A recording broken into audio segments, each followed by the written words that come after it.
I have a new granddaughter as of Sunday. Oh, congratulations. That's So I'm exciting. not on baby call anymore. I'm on. Oh, because it showed up. That's right. I Yeah. forgot you had told us that on Thursday. I forgot. So congrats. That's So now awesome. I'm tending grandsons. Gotcha. So I have to drive them all the way to Clinton every morning and drop them off to school and then go and pick them up at night. Wow. Wow. All right. Well, good. Congratulations. Good. Anyone else? Wins or successes? What other things? Jomi, you're a little outnumbered today. Am I? Yeah, All it's all dudes. Wow. Awesome. I'm more comfortable with dudes Yeah. anyway. I'm new into this, but I got my first selling listing appointment this afternoon. Awesome. Congrats. That's cool. That's exciting. Good job. Cool. Anyone else? All right. You ready, Phil? Sure. So we got Phil from Inspiro up here to answer any of your mortgage questions. Okay, what do you got? Sorry. Jeremy was asking me before you got here. So. A lot of new faces in here. I like this. My name's Phil Fiddler. We're the affiliated lender in Sparrow Financial downstairs. If you guys haven't seen that, you should look at it. It's the lowest rates we've ever seen in the history of the world. I'm not kidding, because I've been doing this for 30 years and I've never seen them that low. So I do a call to action letter with some of the agents around here, and I was just thinking, when you guys are calling people and trying to get them interested, what kind of bullet points are you using? So I have put down some really good bullet points that I'm going to pass out to you. It may not fit exactly with the way Everest wants you to do stuff, but they're good points that I think would be things that would be very easy to have a conversation with somebody with. I'm just going to read it to you. Is this the time to make your move? You're calling somebody who owns a house. Interest rates are at historic lows. The spring buying season is upon us. The existing home inventory listed for sale is extremely low, and the value of your home has been increasing rapidly over the past few years. I mean, who doesn't want to hear stuff like that? And it's all true. Trust me, this is the perfect storm for this stuff. So, and we have had several people that have been able to sell their home. They have more equity and they're able to move up, and with the lower interest rates, their payment's the same or it's going down. So I would encourage all of you, when you're talking to people, just think of these little bullet points in there, because it's going to get them thinking, wow, I wonder what I could do. Wow, could we really get that house my wife wants or my husband wants and still keep my payment where we're at comfortably here? It's a great time to be in real estate, and we're downstairs to help you. There's 4 of us down there. If any of you guys have questions at any time, give us a call, stop by. We'd love to meet you guys. And I hope you have a great day. Okay? Thank you. Awesome. Thanks, Phil. You bet. All right. Well, I'm excited for today. I don't know why. I woke up today, though, and was just like, I'm excited to teach this class today. So hopefully we're going to have some fun and learn some good stuff from it. So we're going to be talking about lead generation. So really what I want to spend most of the time today on is, this is a 2-part class. So we'll do part 1 today. We're going to do part 2 on Thursday. And what we're going to do is I first want to just kind of go through and talk to you about setting appointments and things. Then what we're going to do, either late in the class today or else we'll do it on Thursday, is we're going to create a list of all of the ways that you could go out and generate leads, and then we're going to go through and talk about how to now use those effectively and things. So, but here's where I want to start with is this. 13 out of 14 agents who come into this business will be gone out of the business within the first 2 years. So within the first 2 years of people getting their real estate license, 13 out of 14 will typically end up leaving and going and doing something else within a 2-year period. And part of the reason for that is because they're not ever trained about how to go and really set and get appointments. In fact, I was talking to an agent this morning that said to me, so were any of you at Morning Ascent today? Because I know George, talked about that today. But one of the agents that was in Morning Ascent was talking to me afterwards and said, I don't know what the deal is, but I have been so focused on, like, I got to go get clients instead of focusing on setting appointments. And if I will change and focus on setting appointments, I'm going to be able to get where I need to go. And I love that thought. Now, so here's where I want to go first with this, is I want to talk through this process that I'm going to show you here that looks something like this. If you were to look at the process that you're going to go through in this business, is going to look something like this. So this is a poorly drawn, but this is the learning curve. Okay? So think of it as half of a bell curve. But there's a book out there that was written that the name of it is Mastery, that is talking about becoming a master at anything. And anything that you are going to master is going to look something like this. So the process that you're going to go through as you master any skill is going to look like this. Now you'll notice what happens is early on nothing seems to happen. Meaning, Gabby is a professional tennis player. Are you professional? She's a really good amateur then. Maybe that's what it is. Is that right? No, I'm embarrassing her. Okay. Anyway, if you are learning a new skill in tennis, when you start to work on that new skill, like, you don't initially get any better.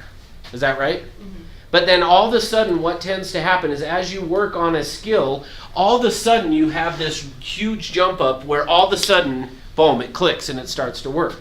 Now, what typically is going to happen then is and we're not going to talk about this part today, but just so you know, what tends to happen though is then you have a small drop off and then you'll continue on, and then as you continue to work on the skill, you'll have another ramp up, a small decline, come along, and then, so really ultimately think of it this way. That is what your real estate career should look like. This is what your income should be doing. Is early on, it's going to feel like I'm doing all this stuff and nothing's really happening. And then all of a sudden you have this epiphany or something happens that then all of a sudden the skill takes effect and it ramps up. Well, you'll probably have a slight decline, but then you'll continue on, and hopefully you just continue to keep going and getting better and better and better, right? Now, here's what this looks like though. If we were to break this down, it's going to look something like this. So if I were to break that down into sections, this learning curve, here's what happens. Remember I said 13 out of 14 agents who start in this business will typically be gone out of the business within the first 2 years. Well, let me show you why that is. What happens is this first phase here is what we would call the activities phase. Now, in the activities phase, let me show you what that looks like. And most of you, well, all of you should relate to this. Unless you're like brand new, then you might not fully understand this yet. But during the activities phase, what it looks like is this. You guys all went to real estate school. In real estate school, did they teach you how to sell real estate? No. What did they teach you how to do? Stay out of jail. To pass the test, stay out of jail, right? Essentially, they taught you how to pass the test. Well, because of that, now that you've gotten your real estate license, here's the thing that's interesting. Stop and think about it for a minute. They will give you a license to go out and help people buy and sell real estate when, in order for somebody to get a license to cut someone's hair, what do they have to do first? Cut someone's hair. Yeah, you have to have cut people's hair and for so many hours generally, right? Yet they will say to you, okay, here's all the laws and stuff you need to know. Now go ahead and, if you can pass the test, you got your license, go sell real estate. It's fascinating to think about that. But because of that, is what happens is this. We get our license, we go to a company and start to work selling real estate. Then what's going to happen is we're in this phase of this activities phase, which is, you guys tell me, and some of you may still be in this mentally right now, but before you got on the phone and started making calls, before you ever did that, what was going on? What were you saying to yourself about the fears that you had about making calls? Do you know what I'm asking? Okay, Julie. No idea how to do this. Okay, good. What else? What am I going to say? Okay, good. What am I going to say? Good, I love it. What else? What if I actually get an appointment? Yeah, what am I going to do if I actually get an appointment, right? So now, yeah, what if they, see, usually that is true, Nick. Usually more agents are more worried about somebody saying yes than they are about somebody saying no. If they say no, no harm, no foul. Yes, we want to make money, but at the same time, if they say yes, now all of a sudden, what do I got to do? All right. So because of that, what happens is and this is something that just happens naturally. The way that your brain works, we're going to talk a lot about that. So in these two classes and in the needs analysis classes, I get into a lot about how the brain works, because what happens is your brain's job is to protect you. It's about survival. Now, part of what happens is you grew up, and as you were growing up, your parents told you as a kid, don't talk to strangers, right? Yet, what does your job entail today? Talk to strangers. Now you know where the fear comes from. See, you grew up being told, don't talk to strangers, don't talk to strangers, you got to stay safe. If you talk to a stranger, they might kidnap you. Well, now all of a sudden, you're an adult, and it's less likely that that's going to happen. Yet, that's where the fear comes from. So because of that, here's what happens. I like to call this an escape hatch. So we all have in our brain these things that when we're uncomfortable, we create these escape hatches. Meaning, we come up with excuses or reasons and we believe them. That's the interesting thing. It's like we truly believe that this is what's going to happen. Or that it is true. Meaning, you go to get on the phone and all of a sudden what pops into your head when it's time to get on the phone? Oh, I probably should go to the bathroom first. Right? Or, Drink water. yeah, I need a drink of water first. Or, I had a quick question I needed to go ask someone. Now, all that is, just recognize, all that is an escape hatch. Your brain's saying, I'm going to keep you safe. And so I'm going to come up with these excuses so that you don't have to get up and make these calls. Now, so this activities phase actually is important stuff. So I haven't even told you what it is yet, but these are important things. But also we use them then as escape hatches, meaning we use things like this. Well, so what if somebody says that they want me to find them a house? I probably should get on the MLS and learn how to search and figure out how to find properties on the MLS. I need to learn how to get onto 21 Online, and I need to figure out how to create, what if somebody asks me to do a CMA? I better learn how to do a CMA first before I go. I mean, can you relate to this? These are the kinds of things that happen that we're like, well, I need to learn how to use a key box, and I got to go take a class for this, and all of those things are this activities phase. Think of the activities phase as I'm getting ready to get started.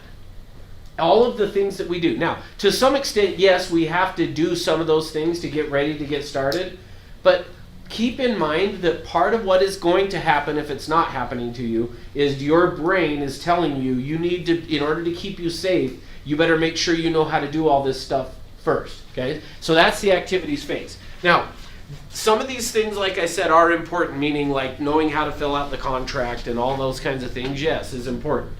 But don't use that as the excuse to stop you from doing what you need to be doing. Because how much money do you make?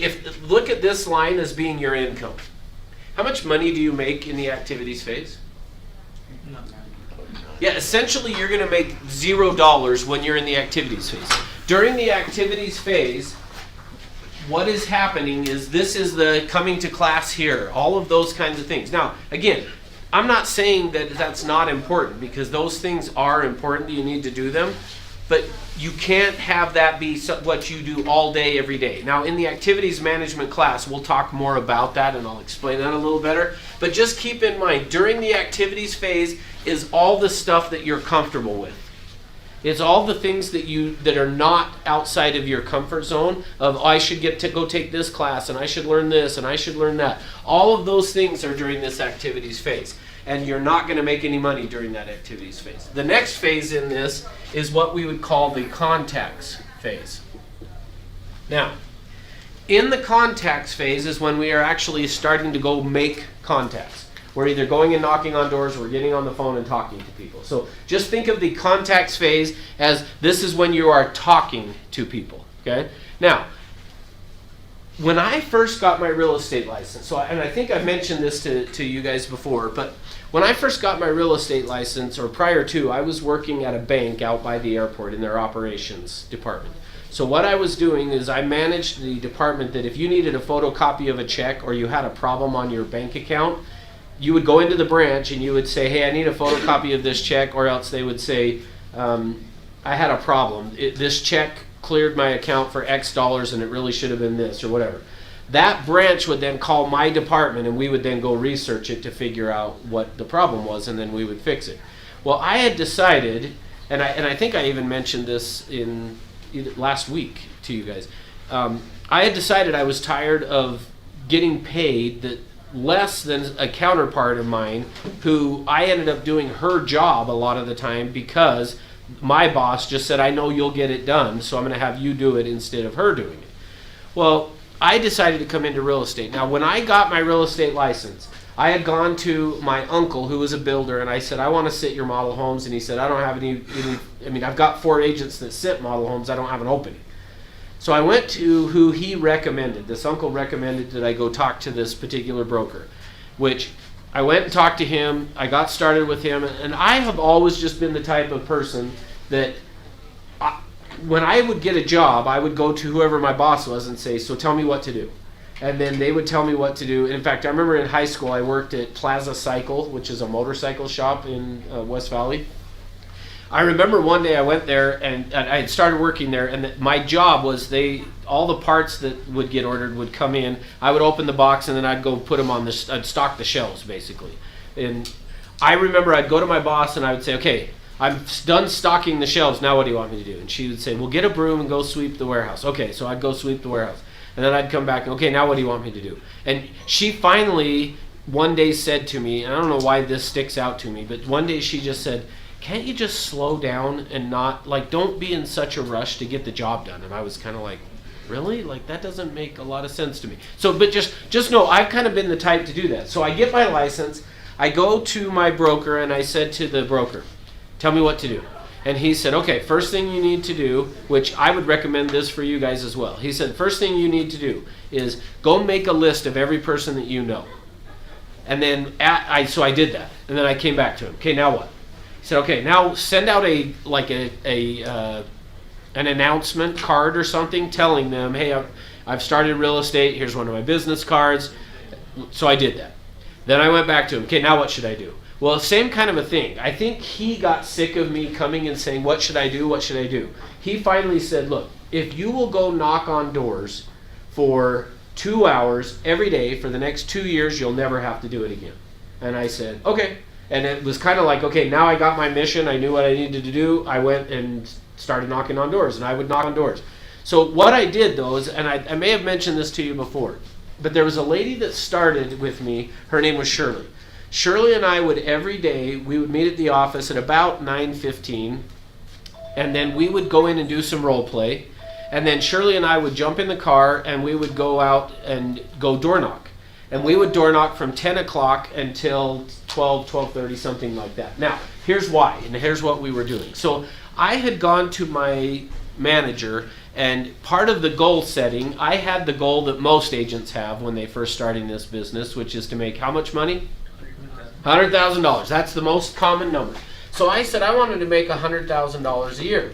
Now what he did was this, is my manager said this, and to some extent this formula works, but the challenge that I have with the formula that I'm going to give to you right now is we're all at different skill levels. And so you can't rely solely on this, but it's a good place to start with. So I would say to start with this, but as you track your numbers, you'll be able to figure out for you what it really is. So let me show you what he said. I wanted to make $100,000 a year. Back at that time, the average commission that an agent would make was about $2,000, was about how much we would make. Well, if you wanted to make $100,000 a year and your average commission is $2,000, how many houses do you have to sell? 50. Okay, so what he said was, if you need to make 50 transactions happen to make $100,000, then he had this formula similar to kind of what George did this morning in Morning Ascent, but basically he backed this out from 50 transactions means you got to go on X number of appointments. To get X number of appointments, you got to set so many appointments, and to set that many appointments, you're going to have to talk to X number of people, and then divide that into the number of days that you're going to work, which essentially what it came out to was this. However many deals you want to do in a year is how many contacts you should talk to in a day. Now, that is not 100% true, but it's a good place to start. And what I mean by that is Brian Burnett, who's our top agent down in St. George, does 50 contacts a day, and he sells about 150 homes every year. So your skill level is what's more important than this number here. Now, but let me show you why I say that's a good place to start. Well, it's tied to this. This phase of the process is the activities phase, and you're not going to make any money. You should get out of this activities phase and into the contacts phase ASAP. So anybody that's in this room, if you're not in the contacts phase or have not already been past it into the next one, you need to get there ASAP. Like, get there as fast as you can out of the activities. Activities phase is the getting ready to get going. You got to get out of that and get into this contacts phase. Now, the contacts phase, this is a good place to start, is thinking through, if I make 50 contacts a day, that I'll do 50 transactions a year. But as I said, that's probably not the case, meaning I was doing 50 contacts a year. That's the problem. Maybe that was the problem. I was doing it for a year. I was doing 50 contacts a day. So what Shirley and I would do is we would jump in the car, we would go out and door knock. We would door knock until we got 25 contacts. Once we had 25 contacts, we'd go back. She would go to lunch. I'd go to lunch. We would meet back at the office, usually between 1:30 and 2, and then we would get on the phone and call until we got 25 more contacts. So I was essentially doing 50 contacts every day. Well, I had been doing, now remember, my manager said, do that for 2 years and you'll never have to do it again. Well, so I had been doing it about a year and a half. And a year and a half into doing that, here's what happened, is I had replaced my income at the bank. Now remember, my goal was to make $100,000, and I was told make 50 contacts a year and I would make $100,000. Well, I had been doing it for a year and a half, and I'd probably made $35,000 is what I had made in the business. And I was frustrated because I was like, remember I said, I have always been the type of, you just tell me what to do and I will go do it. I was doing exactly what I was told to do. Now, guess what most managers in real estate, so I'm just talking in general across the country, if you were doing this, so I was doing this, and if you were doing it and you went out to one of these other managers just somewhere across the country, not at our company we'll say, and you went to them and you said, look, I want to make $100,000 a year, I'm doing 50 contacts a day, and I made about $35,000, what do I need to do to improve that? What do you think most managers would tell you? Okay, I like that. That's typically not what they say.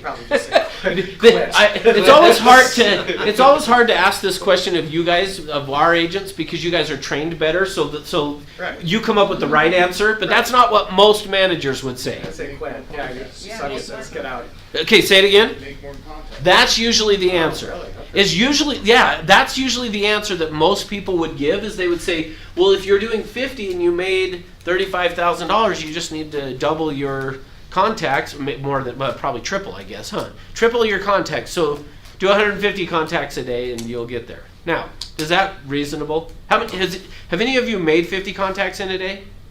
How long did it take you?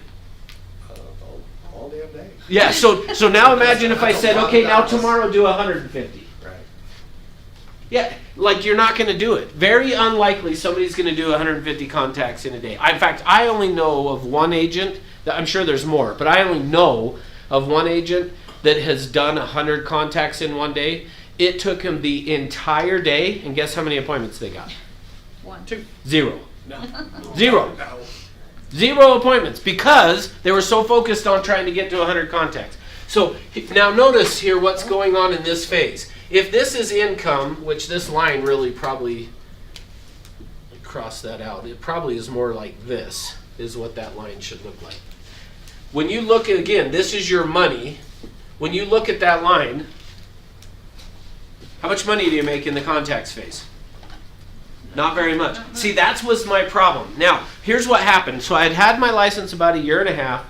I go to a training that this guy that I went to this training on had become somewhat of a mentor for me. And in fact, most of the stuff that I'm like this, what I'm showing you, I learned from him. What happened is I was in a training similar to what you guys are today, and he starts talking about what we're talking about today. And I raised my hand and I explained this, and I said, look, I'm frustrated because I'm doing 50 contacts a day. I'm doing everything everybody tells me to do, and I'm not making the income. What's the problem? And he drew this on the board. And then he said this. He said, here's the problem is most agents are stuck in this phase. He said, you're in this phase, which if you look at your income there is not very much. He said, instead what you need to do is change to this phase here, which this phase is called the appointments phase. This is the appointments phase. Now, remember I said we're going to talk about how to get more appointments is really what we're going to spend our time talking about. The first thing that I would say you need to keep in mind in terms of you and setting more appointments is this. The first thing is it's all about focus. Now, what he said was this. He said, here's the problem. You are focused every day on getting 50 contacts. So guess what I would get every day? 50 contacts. Meaning, I was so worried about getting contacts that that's exactly what I got. Similar to what I just said about an agent that wanted to get 100 contacts in a day and went and did it and then set 0 appointments. Meaning they set less appointments on the day they got 100 contacts than the days that they were doing 50. Now the reason is because if you're focused on getting those contacts, see, here was the problem. For me, what was happening was this. I would go out and prospect and I would knock on doors and I would get the 50 or 25 contacts from that, and then I'd call and get 25. So I would get my 50 contacts. I would go home at night feeling like I did my job and that I was successful. I got my 50 contacts. Yet, I wasn't making the income that I wanted to be making. So here's what he said, is here's the problem. You're so focused on contacts that that's all you're getting. Now remember I said this is a good place to start. Meaning, for most of you, I would say, get out of this activities phase and get into this, just start making contacts. Meaning set a number of contacts that you're going to make on a daily basis and then do that. But I would recommend that you do that for a short period of time, maybe 2 or 3, 4 weeks. But then after that, you need to switch to this appointments phase. Now, if you look at this curve here, what happens during the appointments phase is the steepest part of this learning curve. The steepest part of it is in the appointments phase. But also notice what happens to the income in that.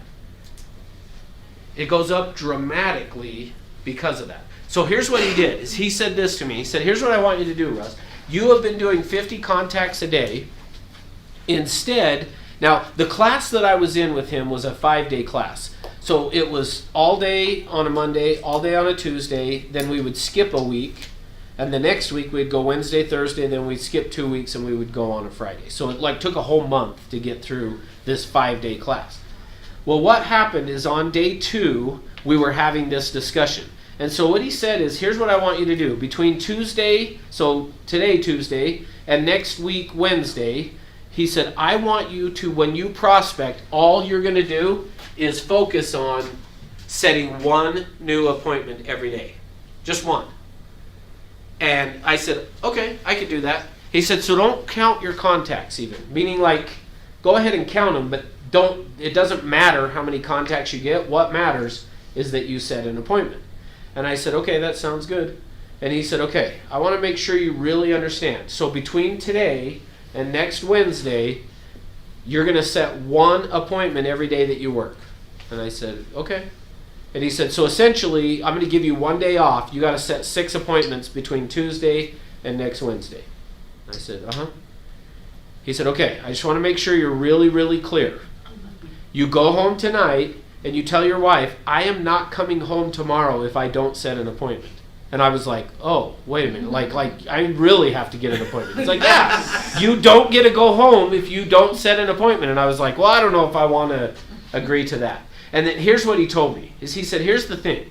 If you will do that, you will prospect half as much, but you'll you'll prospect half as much, but you'll double your income. Now, if I told you you could prospect half as much, but double your income, who's in for that? Yeah, me too. So I said, okay, I'll do it. Because he said, it's just for the next week. I just want you to do it for the next week. So I went home that night. I told my wife, I will not come home tomorrow if I don't set an appointment. And her response was, well, you better get an appointment because we've got a whatever it was we had going on. So now, let me show you what happened. Because the next day, remember what time did I say I was showing up to the office? 9:15.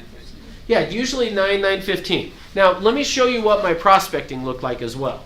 So if I went and knocked on Jeremy's door, and he opened the door, I'd say, hi, my name's Russ, I'm with Century 21, and we just listed your neighbor's home. It's got this many bedrooms and baths, and I just wondered who you know that would want to move into the area.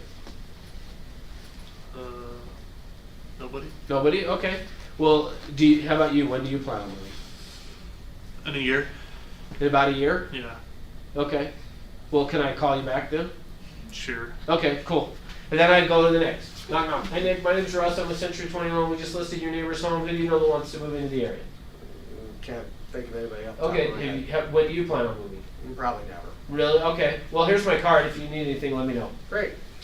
Hi, my name's Russ. I'm with Century 21. We just listed your neighbor's home and just wondering who you know that would want to move into the area. Actually, I'm trying to get my daughter to move into the area. Oh, are you? Yeah. Okay. Well, could I give her a call? No, Instead, you'll what? You'll I'm take helping. my card and I'll what? take your card. And you'll pass it on to her, right? Yeah, I'm not messing. I'm not trying to trick you. Yeah, I'll take your card and pass Well, it. because how often do they go? Yeah, let me give you her number. Right. Instead, what do they say? I can do a card. Yeah, give me your card and I'll pass it on to her. Okay, well here you go. All right, we'll have her call me. Now, inside, what am I doing? 1, 2, Yeah. 3. Yeah. Hey, Gabby. So, hey, my name's Russ. I'm a Century 21. Who do you know wants to move into the area? I don't know anybody. You don't know anyone? Okay, well, what about you? When do you plan on moving? I'm not. You're not. Okay. Well, here's my card. If you hear of Okay. anybody, let me know. Thank you. Now, notice that's what was going on. And if you keep in mind what's going on, what was my objective? Get them. To get to 50. Because what happens when I get to 50? I could, yes, I wish. I wish. But instead, I could be done for the day and I could go home and I could feel like I did my job. Yeah. Now let's change it. Now remember, starting tomorrow, Wednesday, now I have to set one appointment or I haven't done my job. Now, what would you do differently if that was you? Think about how you have been working your real estate. If you knew you cannot go home tomorrow until you set an appointment, what would you do differently tomorrow that you're not doing so far? Try to ask more questions. Okay, good. I like that. Good. What else? Have a smile on my face. Okay, good. I like it. What else? Gabby? I think I will do a little more prep. Almost like activities, just gonna study a little harder just because I know I Okay. need to get my skill sets to a level that Good. that I like it. make appointments. Like, I'm just gonna share an example. Like, yesterday, I started calling, and I had this it was like a golden person, a sell by owner. He was asking all the questions, but I felt like I didn't have enough of the skill set to make it happen. So I'm gonna call him back because he was very friendly and stuff like that. But now that I know, it's just made me wanna just learn everything so I can respond. But so I think it's important to make appointments and get in the listings. You need to really sharpen your skills. Good. Yeah, thank you. And I want to make sure that this stuff, like being in class, is important. I get frustrated with sometimes some of the new agents that join the company that end up on teams that then are like, well, I can't come to class because I got too many calls I got to make. Okay, but what if you actually could improve your skill set so that you could be more effective on those calls? So yes, I love that. Okay, good. What else would you change? What else would you do differently? If you were in that scenario, what would you do differently tomorrow? The whole approach, it's not about just talking and getting a name, it's who am I going after for? Good. I love it. That's right. I love that. It's because that's what I changed was my approach. Now, look, there's one other thing that I changed as well. Guess what time I showed up to the office? So for you, if I said tomorrow you can't go home until you set an appointment, what time would you show up to work tomorrow? Morning instant. Yeah. Notice that. Like, so for me, I was showing up 9:15 every day. All of a sudden, I was like, I got to be there at 7:30 in the morning because at that point, I was like, I got to get all the for sale by owners. I got to get all the expireds ready to go. Like, I got to be ready to start making these calls. So I showed up at the office 7:30 in the morning. I did all of the prep work so that at 8 a.m., because technically we're not supposed to be on the phone soliciting before 8 a.m. So I had everything done so that at 8 o'clock, I could be on the phone. Now, guess who I was calling at 8 o'clock? It actually, even I kind of tricked you a little bit by saying that. So I called another group of people before I called the for sale by owners and expireds. That's why. It wasn't I wish it would have been, it wasn't. Lead follow-up, which is what kind of Nick was bringing up before. I took all of my leads that I had, people who had said, and in fact, I don't know that this is as funny today as it was back then, but how I would say, I went and got all my sticky notes that had names and phone numbers written on them and started calling them back. Meaning, that's how most agents without computers, before we were all really having databases to track them, is everybody had sticky notes all over their desk. So I grabbed all my sticky notes and started calling those people because they're the most likely to do something, right?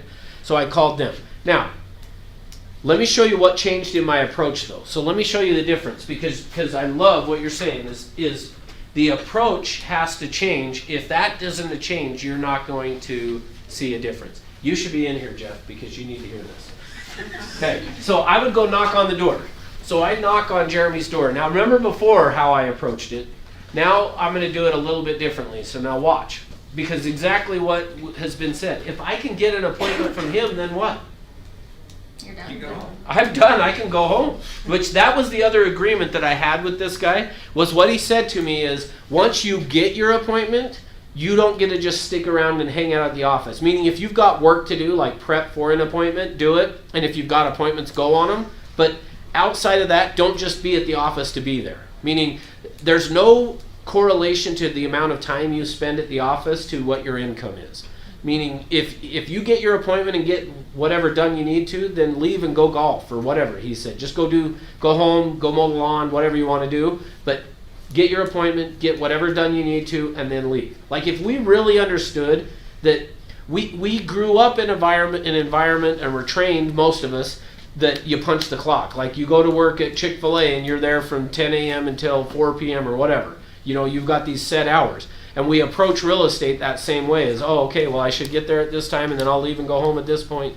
But in reality, it's really about setting a number of appointments is what really we need to do. And then as a result of that, that will generate the prep work we need to do, which will generate or turns into for the appointments that we've got to go on. Does that make sense? Mm-hmm. So, okay. So let me show you what happens. So if I can get an appointment from Jeremy, I don't have to talk to Nick. And no offense, but I don't have to go talk to the next door. So watch. Knock, knock.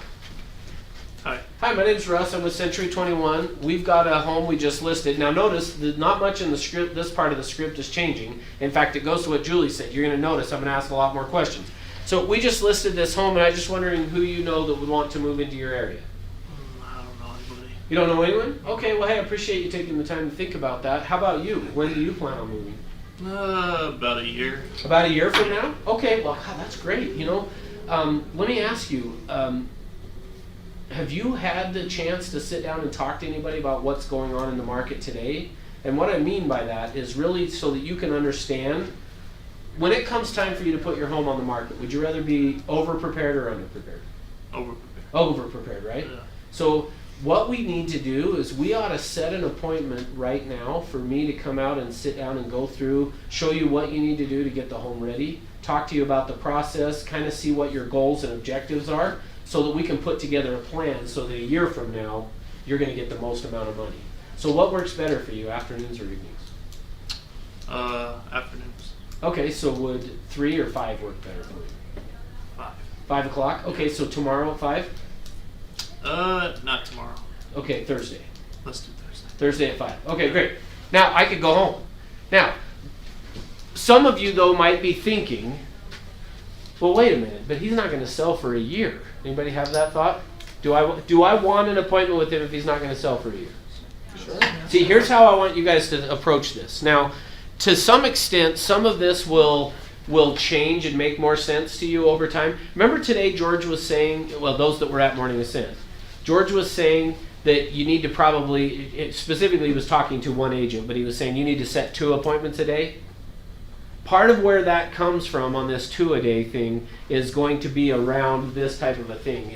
Now, here's the other thing to keep in mind.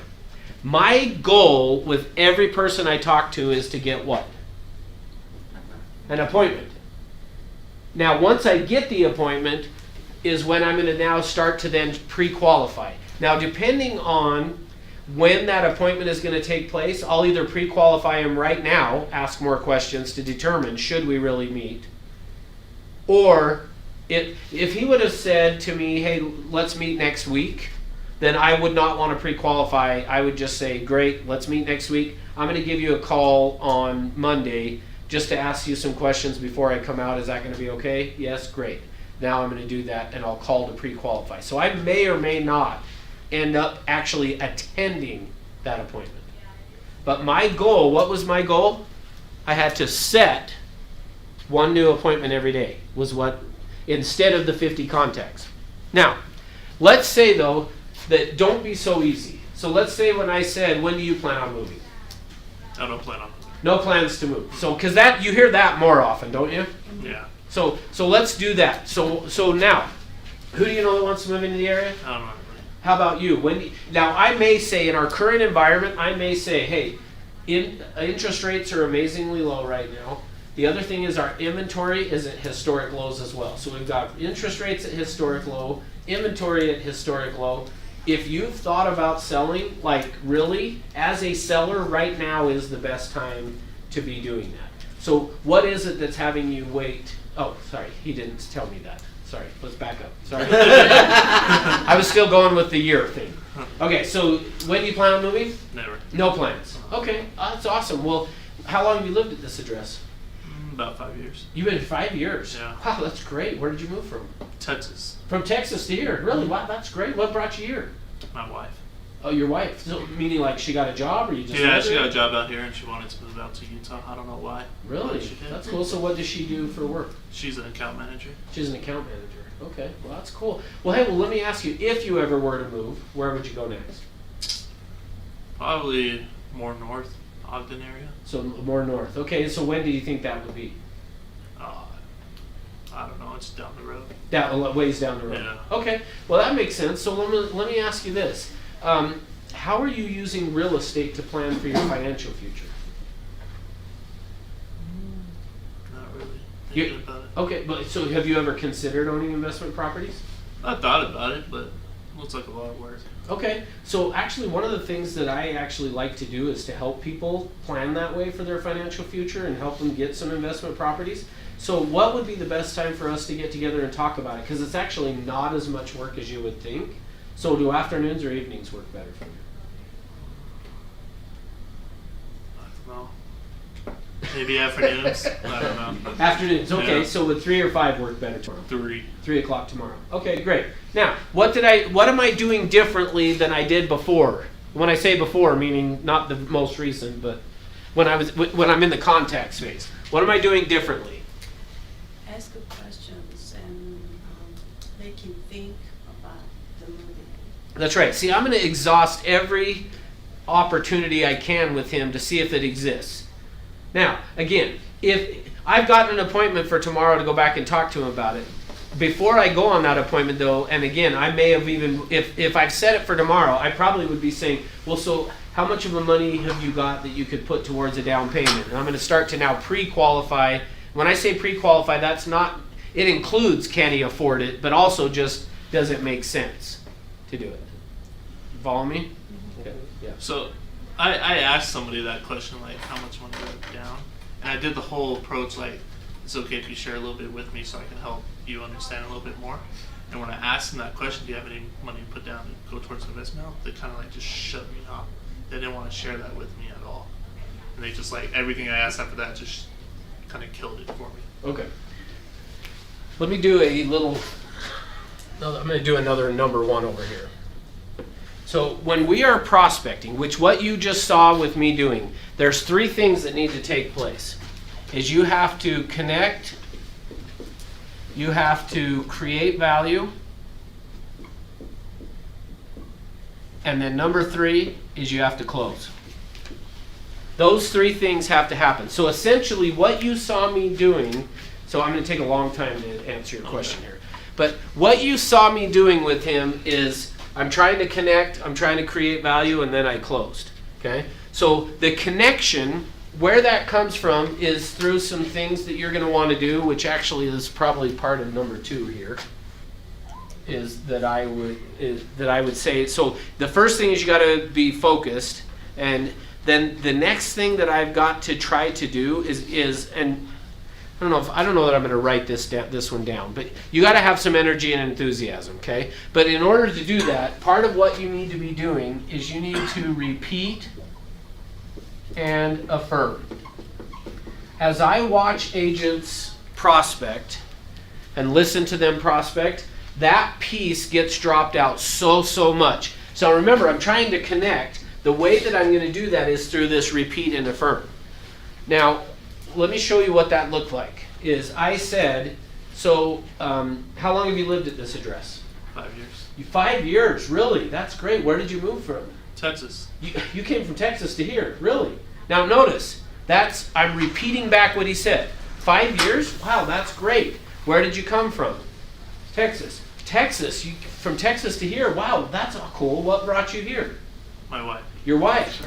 Was it her job or? Yeah, that's her job.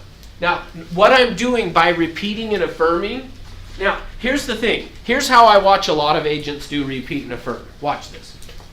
So, where did you move from? Texas. Oh, Texas, good for you. So, what brought you here? Your wife, really? Now, or this way, watch this. They'll do the same thing, but I'm going to drop off. I will hear agents repeat, but they don't affirm. So where did you move from? Texas. Oh, Texas. Huh. I almost can't even do it. Even is an affirm. So, Texas, what brought you here? My wife. Well, who does she work for? Mogi. For Mogi? Yeah. And what were you doing on Friday night at 7 p.m.? Like, doesn't it feel like an interrogation? Doesn't it feel like an interrogation? But doesn't it feel like an if you don't repeat and affirm, like, even worse would be, where did you move from? Texas. How'd you happen to pick this address? Like, yeah, you feel like you're being talked to by a cop or something, right? So you have to repeat and affirm. That's what's going to create this connection. So to some extent, when you're saying they shut down on you, part of it could be you didn't connect. So in fact, let me say it this way. Think of it this way. Every time you do not get an appointment with somebody when you're prospecting, 100% of the time, it is because you either didn't connect, you didn't create value, or you didn't close. It is one of those 3 every single time if you don't get an appointment. Now, sometimes people will argue that and say, well, yeah, but what if they didn't have a need? I still would say you can get an appointment with every person you talk to if you connect, create value, and close. Let me show you. Who will role play with me and be really, like, do not set an appointment with me unless I do these 3 things. If you feel, meaning like, have no motivation to meet with me. Jorge, can you do it? Okay. So, we listed a home in the area, wondering who you know that would like to move into the area. Nobody. Okay, what about you? When do you plan on moving? Probably never. Probably never? Okay, probably like just die here in this house. So, yeah, okay, yeah. So, where did you move from? I moved here from California. From California to here? Really? What part? Orange County. Oh, Orange County area. So what city? Santa Ana. In Santa Ana. Oh, cool. Well, so what brought you here? My parents. Your parents, right? Oh, that's cool. As a kid. What's that? As a kid. As a kid. Oh, okay. So you've been here for quite a while. All right. Well, hey, if you ever were to move, where would you go next? Never thought about it. Haven't even thought about it. Okay. Well, how are you using real estate to plan for your financial future? Not really planning on doing anything with it. Oh, have you ever considered it? No. Okay. Well, if you ever were to buy a home, you know, what kinds of things would you be looking for in a home? I got what I would need here. You know, have you had a chance to sit down and talk to an agent about what's going on in the market today? No. I haven't had time. You know what we ought to do is we ought to sit down just so I could update you, kind of bring you up to speed on what's going on in the market. So what works better for you, afternoons or evenings? No, I'm kind of busy. You know, I work a lot, so I don't have time. Okay. Well, you know, one of the things that I do when I meet with these people is at the end of that meeting, I will give them $100,000. So what works better, afternoons or evenings? Is that cash or are you bringing it? Cash. Briefcase full of cash. Then I just give it to you at the end of the meeting. What's the catch? That you meet with me. Okay. Now, why did I get an appointment? Create No, some value. I just told you, don't set an appointment with me. But did I create value? Now, here's what I'll tell you. I am not recommending you do that to get appointments. Unless he's going to buy like a $75 million home, I might give him $100,000 to do that. I don't know. But you get my point, though. Notice if you create enough value for people, they will set an appointment with you. There just has to be enough value. And until you get the value, they're not going to. Now, so keep in mind, this is why I'm saying to you, yes, we're going to want to pre-qualify them to find out, do I really want to go on that appointment? See, so with Jorge, yes, I'll give you $100,000 at the end of that appointment, but I may not actually go on the appointment because if I pre-qualify and figure out I'm wasting my time to do it, I'm not going to do it. But notice, you can get the appointment if you create the value. You good? All right. So part of it doing that is through this repeating and affirming. The other thing, there's a great book that if you haven't read, I would recommend. It's called Question-Based Selling, and it's written by, I think the guy's name, if I remember, it's Thomas Fries. So like freeze, but with an S, not Z. So Fries, and it's question-based selling. In that book, he talks about this, but he calls it, people have to be curious. You got to create some curiosity in people. So think of it that way. After every phone call you make or every door you knock on, you got to stop and ask yourself, did I connect? Did I create value? And did I close? And if you did those things and you didn't get an appointment, then you probably need to stop and look at, did I really create the value? Or, like I said, you may have figured out there wasn't enough motivation there, and that's okay as well. But just keep in mind, it's about creating value. Question? What was the name of that book? Question-based selling. And I think it's actually, I think the name of it is really Secrets of Question-Based Selling, something like that. But it's Question-Based Selling, Thomas Fries, if you look up with an S. All right. So keep in mind that what your job is to set appointments. That's what this phase is all about, is I have got to set appointments. And your focus, so part of the secret to you succeeding in this business is your focus has to be on setting appointments. So the next day I showed up at the office, I told you at 7:30 in the morning. I got all those things ready, I started calling the leads. Before 9 o'clock, so before Shirley even got to the office, I had set an appointment from calling those leads. So now this training I had gone to, Shirley wasn't in. So Shirley shows up and says, hey, you ready to go role play? And I said, yeah, I'll go role play with you. So I go in the conference room and we sat and role played. And then typically at 9:45 we would be done role playing and we would go jump in the car and head out to wherever we were going to go door knock. Well, this particular day, now remember, I had to go home after I got my appointment. So I had an appointment later in the day, but it's now like 9:45 and I don't really have a whole lot to do. So because I had already set my appointment now, so I got to go home until I had my later appointment in the day. So I tell Shirley, I'm not going door knocking today. But Shirley did what a good accountability partner should do, which is she said, no, you're still going door knocking. And I said, no, for the next week, if I've gotten an appointment by 10 o'clock, I'm not going to go door knock. Now, I was usually spending between 4 and 5 hours every day prospecting. Well, this particular day, I had gotten it in less than 2 hours. I had gotten the appointment. And every day for that week, from that Tuesday to the Wednesday, I had set an appointment within 2 hours. Now, I was not setting very many appointments prior to that, meaning I would get the 50 contacts in every day, but I was not setting many appointments during those 50 contacts. Yet all of a sudden now, in typically less than 20 contacts, I was setting an appointment. Now, the reason is I totally changed my focus from being on getting a contact, meaning just getting somebody on the phone, to I got to get an appointment. And the faster I get the appointment, I don't have to make any more calls. So like for me, that was the motivation. I could be done doing this. So that's what I did. Now, at the end of the week, I went back to the training and he asked how did it go. I told him, and he said, if you will keep doing that, you will, I promise you, you'll double your income. Well, remember, I was $35,000, $40,000, something like that. Well, a year later, I had more than doubled my income. The next year, doing only the same thing, only setting one appointment a day, I had doubled my income again. And the next year, I almost doubled it again. Like doing just this, my income went from here to there because of switching from this phase to this phase. So part of what I guess I'm saying for you guys is what happens is we've got to be focused on setting appointments, not on making contact.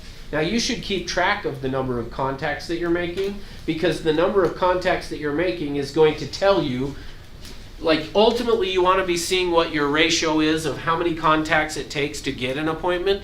And doing that for a day or a week isn't really going to tell you the story, but if you will do it for a month or 2 months, you'll be able to figure out, hey, for me, based on your skill level, X number of contacts translates into an appointment.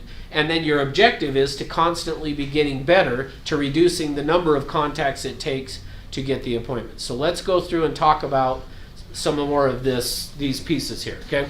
So, but I want to make sure, I feel like I might have glossed over this a little too much, but you need to be connecting with people. The way that we connect is through this repeat and affirm. So I've got to be repeating and affirming back to them. Now, we started to talk a little on this, but let me throw this up here. UCLA did a study on communication. And what they found was this. 7% of our communication is the words that we use. 38% of communication is the tone or the inflection that we use. And 55% of communication is body language. Now, here's the thing. In terms of the words, now, I sometimes worry when we throw this up there on the board because to some extent what this says is the words that you use don't matter. The words matter, meaning that 7% matters. If I went home tonight and I walk up to my wife and I just say, I hate you, but what I meant was, I love you, do the words matter? Yeah. So the words matter, but watch this. So the words matter, but how I use the words, this 38% is more important, meaning it's 38%. So the words are, I guess, like I said, the words are important. Don't discount the words, because just as I showed you. But watch this. I could use the right words and walk in and say to my wife tonight, I love you. And if I say that, what's the response going to be? But I used the right words, didn't I? Did I not use the right words? I did. But so why am I in trouble and sleeping on the couch? That somebody said. See, notice how you use the words is hugely important. So the same thing with your prospecting is the scripts, the exact words don't matter as much as how you use them. Meaning, if I say to Jeremy, when can we get together versus which time works better for you, either of those is going to work. And I'll say more about this in a minute. But either of those is going to be fine. But how you use them is more important. Meaning, I started to talk about this on the repeat and affirm. If I say, oh, you moved from Texas? Oh, that's cool. Like, did I convey to him that I really thought it was cool? See, part of what you need to be doing is either recording yourself prospecting or let somebody listen to you.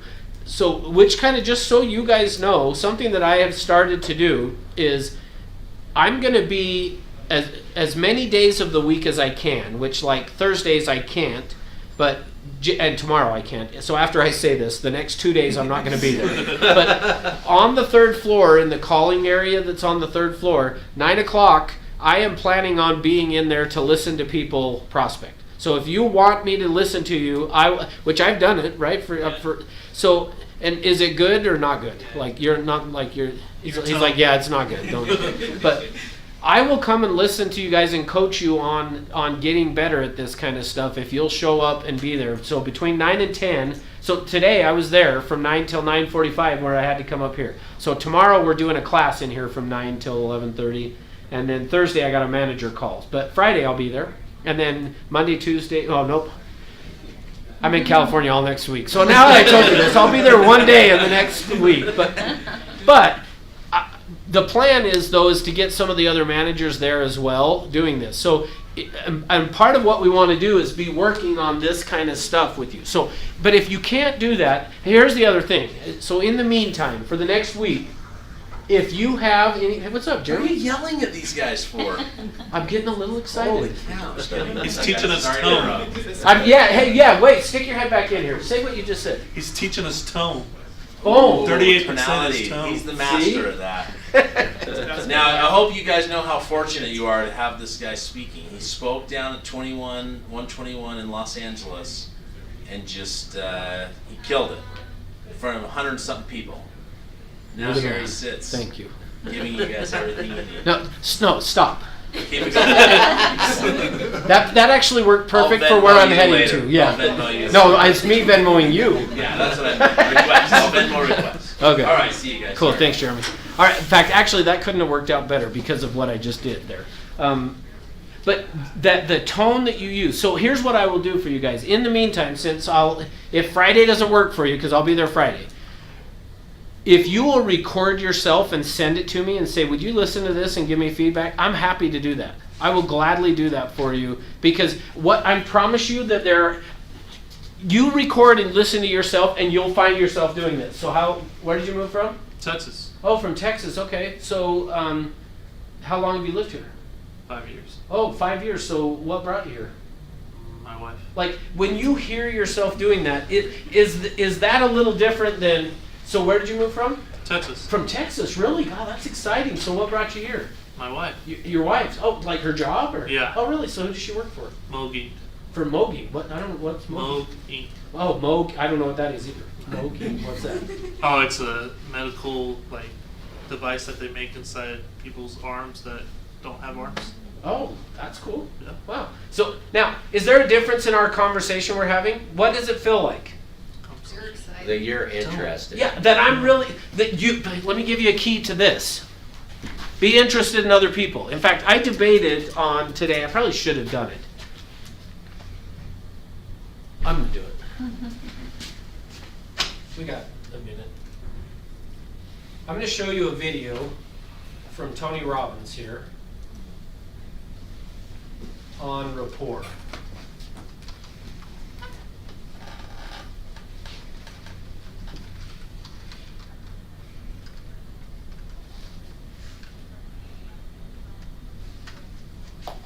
I gotta find the right one though. There's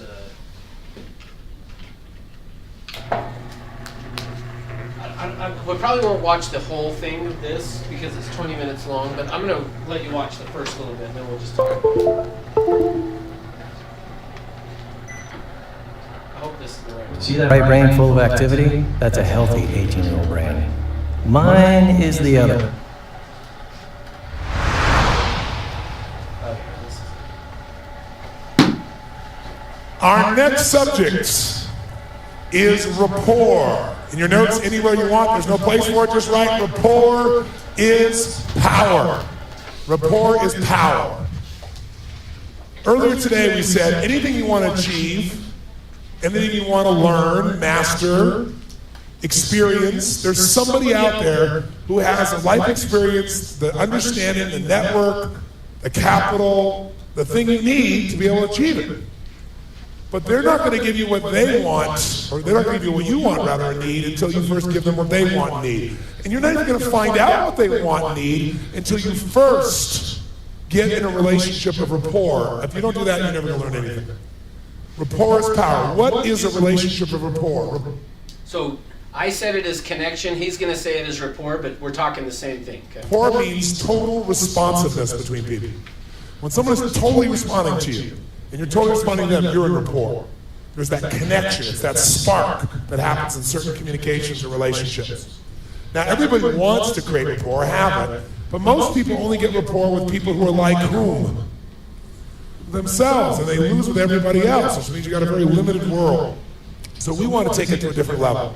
So let's say, for example, if I said to you right now, guys, I want you to go out to a local restaurant or bar, and I want you to meet somebody, and I want you to develop rapport with them, a connection with them. How many feel like you could do that? No problem. Say aye. And if you're not raising your hand, you're probably selling yourself short. Of course you could. How would you do it though? You walk in this restaurant or bar, you meet somebody, and you engage them in conversation by asking a few what? Questions. Now, is it possible to ask a few questions and have the conversation go and just die? Is that possible? Yes or no? So questions don't create rapport. Questions are a tool we use to dig for something. What are you digging for when you ask these questions? You're trying to find something in what? That's right. So write in your notes, rapport is created by a feeling of commonality. Rapport is created by a feeling of commonality. Rapport is created by a feeling of commonality. When we feel like we have something in common with someone, there's a spark. Now, here's the problem. If rapport is created by a feeling of commonality, most people try to get rapport by using words. But you've already learned something. What percentage of our communication skills are words? What percentage? 7%, which means you're leaving out 93% of your skills. Which is why most people don't get rapport with a large number of people. You know, what do? You walk in a restaurant or a bar and go, hi, what's your name? Where are you from? Why are you here? The person says, my name's Habib. I'm from Iraq. I'm a terrorist. I'm here to kill people. And you go, amazing. Me too. No. See, words don't always work, do they? But there is something that always works to get rapport, and it's something called matching and mirroring. Matching and mirroring. Now, matching and mirroring came about 35 years ago when we've all done matching and mirroring our whole lives. But the person who pointed out was Milton Erickson. Dr. Erickson was a genius. What he did was he was a medical doctor, but he also was a psychologist and a hypnotherapist, probably the best that ever lived. And people would come to see him who try to change everything anywhere else in their life, nothing would work. They see him for one session, he'd handle it. And the reason is because he understood something. He understood that you have both a conscious mind and a subconscious mind. And he knew the subconscious is more powerful. It's the part that makes your heart beat 100,000 times a day without having to think about it. So he knew if he could influence your subconscious mind, he could change anything, and that's what he did. But here's how he did it. He had polio, so he was in a wheelchair. So he spent an enormous amount of time studying people. And he began to notice something about human beings, that when human beings got together, if they got in rapport, relationship of responsiveness, they became like each other in a variety of ways. What he called, they mirrored each other. Now, I've taught this for 25 years, so I'm sure you've heard of it. I've written it in my books, and it's been taught in a variety of areas now. But it's one thing to know it intellectually or to understand it. It's another thing to know it when you're doing it. And that's what I want to get you to do tonight, so you have a real experience of it that you won't forget. But here's the basis of it. People like people who are like whom? Themselves. And people don't like people who are not like themselves. To be more specific, write this down. People like people who are like themselves or who are like how they would like to be. People like people who are like themselves or are how they would like to be. People like people who are like themselves or how they would like to be. So question, I'd like you to think of someone you really, really like a lot. And then if you would, raise your hand if this person is either like you or they're like how you want to be. If that's true, raise your hand and say, I. Of course, that's why you like them. Now, think of someone you don't like. And I'm sure you like everyone, but if you once were an unspiritual person and felt these feelings, someone you don't like. Raise your hand if they're not like you or they're not like how you want to be. If that's true, raise your hand and say, I. And that's the opposite. People don't like people who are not like them or are not like how they want to be. That's the bottom line of it. So this concept, Erickson noticed, he used it in the following way. Watch me. If you came to see Dr. Erickson, instead of talking to you intellectually and trying to get through to you, he'd go right to the jugular by getting your nervous system connected to him, getting rapport. So if you came to him and you said, Dr. Erickson, I don't know, this is a waste of time. I've tried everything and I don't know, I think I should just go. he would do this. He'd go,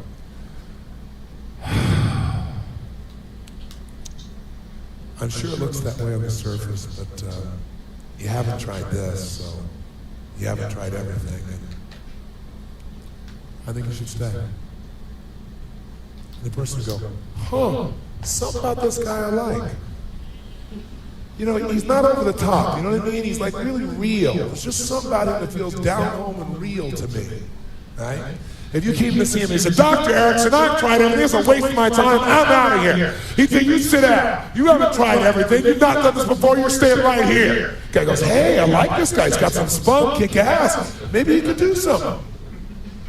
See, he became like the people he was communicating with, and what it was is whatever they put out, he sent the same message back, like biofeedback, and it trained them to him. So that when he then told their unconscious what to do, their brain just did it. That was his power. Now, we all do this naturally. If you want to have some fun, go out tonight to a singles bar and watch people when they first meet. And then you can see when the rapport happens. If they finally sit down and they'll start to lean in the same direction, start nodding their head in the same tempo. If one's tapping their foot, often you'll see the one tap their foot. The volume and tone of their voice will start to mirror if they're in rapport. If they're out of rapport, you'll see them in direct opposites of this nature. Now, if you want to be effective then, mirroring is so easy. We do it naturally, but here's the problem. Most people wait till they have enough words in common, and then they put the voice in common and the body in common. But words are only 7%, they don't work all the time. And by the way, do we judge people in a matter of seconds by their style, yes or no? That's right. Write this in your notes. Style is more important than substance initially. Style is more important than substance initially. All right, I'm gonna pause it there but if you guys want to go see it, it's I just typed in Tony Robbins report, and it's like 23 minutes long, so you can go through and watch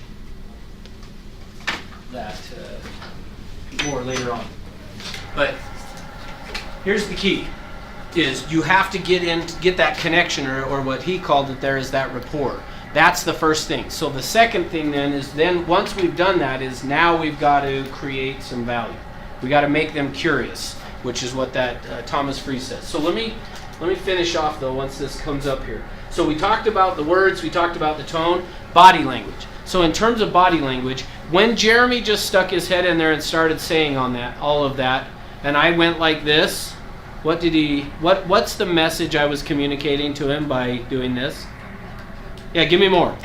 Now, where I learned this was at a Tony Robbins event, and he had a guy, which if you ever go, which he was supposed to do this weekend, but just canceled apparently. Were any of you guys going to that? Mm-hmm. No. We had a bunch of agents that were supposed to go this weekend, but because of the coronavirus thing, they canceled it now. But on day 2, he has another guy come out and speak, and Tony doesn't. But the guy came out on the stage, and everybody's cheering for him. His name's Joseph, and everybody's cheering for him. And he goes, all right, guys, stop. No, stop. And guess what did everybody do when he said, no, stop? Yeah, it got louder even when he was doing this. See, our body language says way more than anything else. So even though when you're on the phone, they don't see your body language, still use that because it's going to help convey the message. Julie? My sisters were when we were growing up when I was working. And they would go to somebody's table and they go, would you like dessert? And they'd always go, yeah, I do. Yeah, good point. If they wouldn't do that, then half the time people would not want to. But if they nod their head, then people would always take it, like 90% of the time. Yeah, good point. I didn't even think about it. I've been doing that today with Jorge. When I wanted him to still say no, I shook my head no.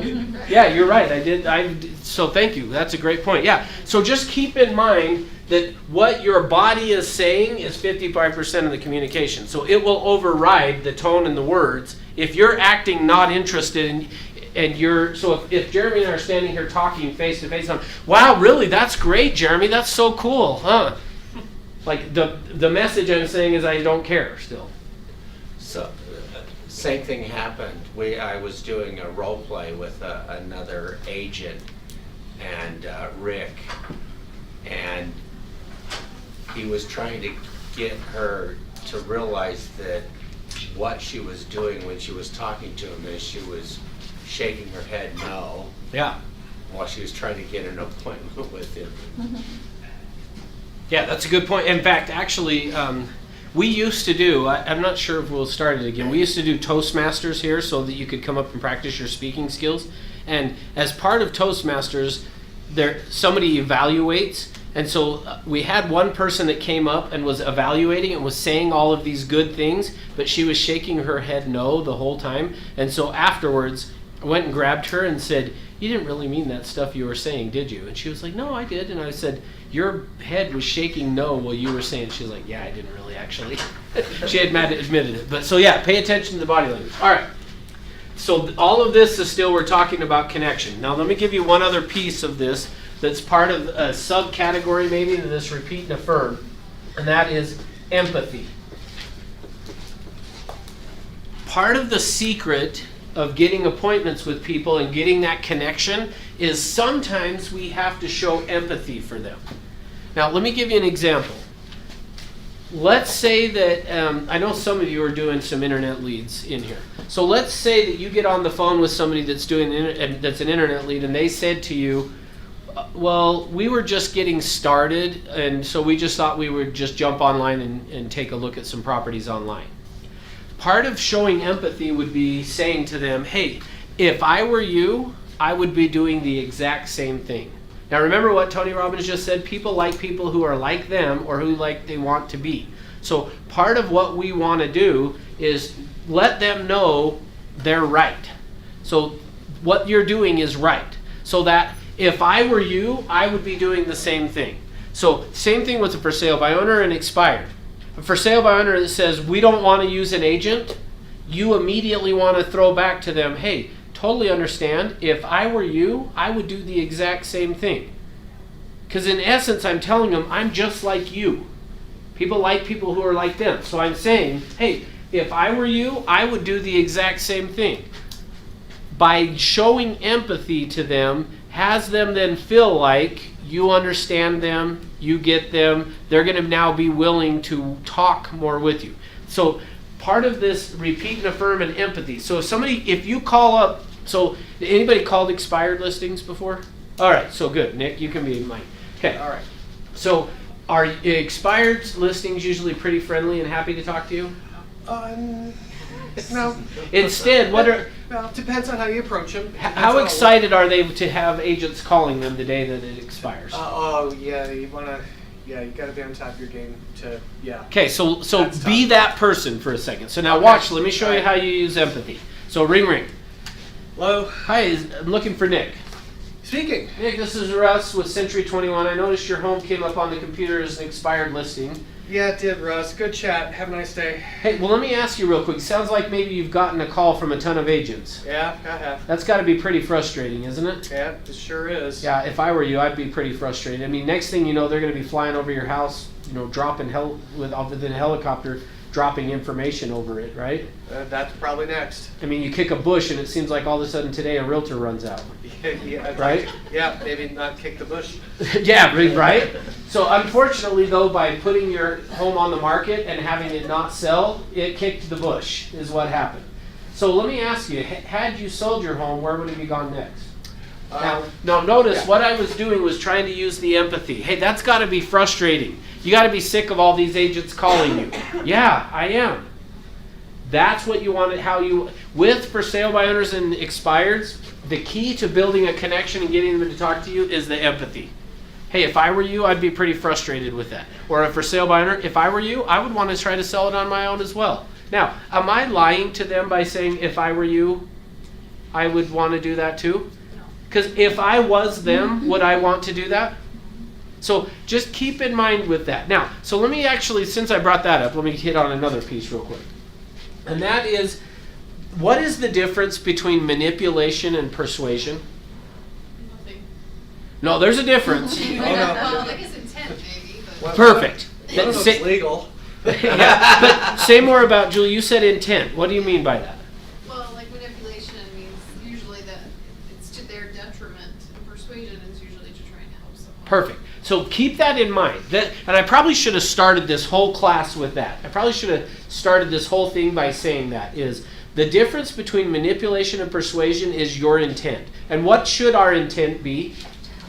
is to help people, right? So my intention is to help. And the reason I say I probably should have started the whole class with that is because to some extent, some of the skills and things that we will use as an agent would be the same that a con artist would use to con somebody or to manipulate somebody. We can use the same skills, but our intention is about helping them, not taking advantage of them, not trying to get something out of them. So you got to keep that in mind, that's really my intention. My approach to this has always got to be about, I want to help. It's about helping, not about trying to take advantage of. Does that make sense? All right. Let's see. Any questions so far? I'm trying to think where I want to go next. I got 2 different routes we could go, and we'll do one today and the other one on Thursday. But what things do you guys have? And then that'll maybe determine which direction I'm going to go. None. It's all great. Okay. I guess I'm deciding then. So, well, I guess I have a question. So, like, when I'm door knocking and you get like totally hostile person at the door, like, you don't want to mirror that, right? So, what do you do in that situation? Well, give me an example by hostile. Like, what kinds of things are they doing and saying? Oh, like, so one lady, I knocked the door and she's like, "There's no soliciting in here," and I was like, "Whoa!" Like I was at a condo complex. Oh, okay. And she just like kind of jumped down my throat, and I was like, "Okay, have a good day." Okay. I walked away. Okay, so but that's where I would jump in with some of the empathy kind of a thing of just. Oh, so have you had a ton of people coming and knocking on the doors? I don't think they had. And it's my parents' condo association. So. Oh, okay. So but I still would say that if she just said no, there's just no soliciting. Oh, okay. Well, good news is I'm actually not trying to sell you anything. That's what I said. She's like, "But your business will benefit from this, right?" And I was like, Not maybe. Depends. I don't know. I would say I don't know. It depends. Are you thinking that you want to buy or sell real estate?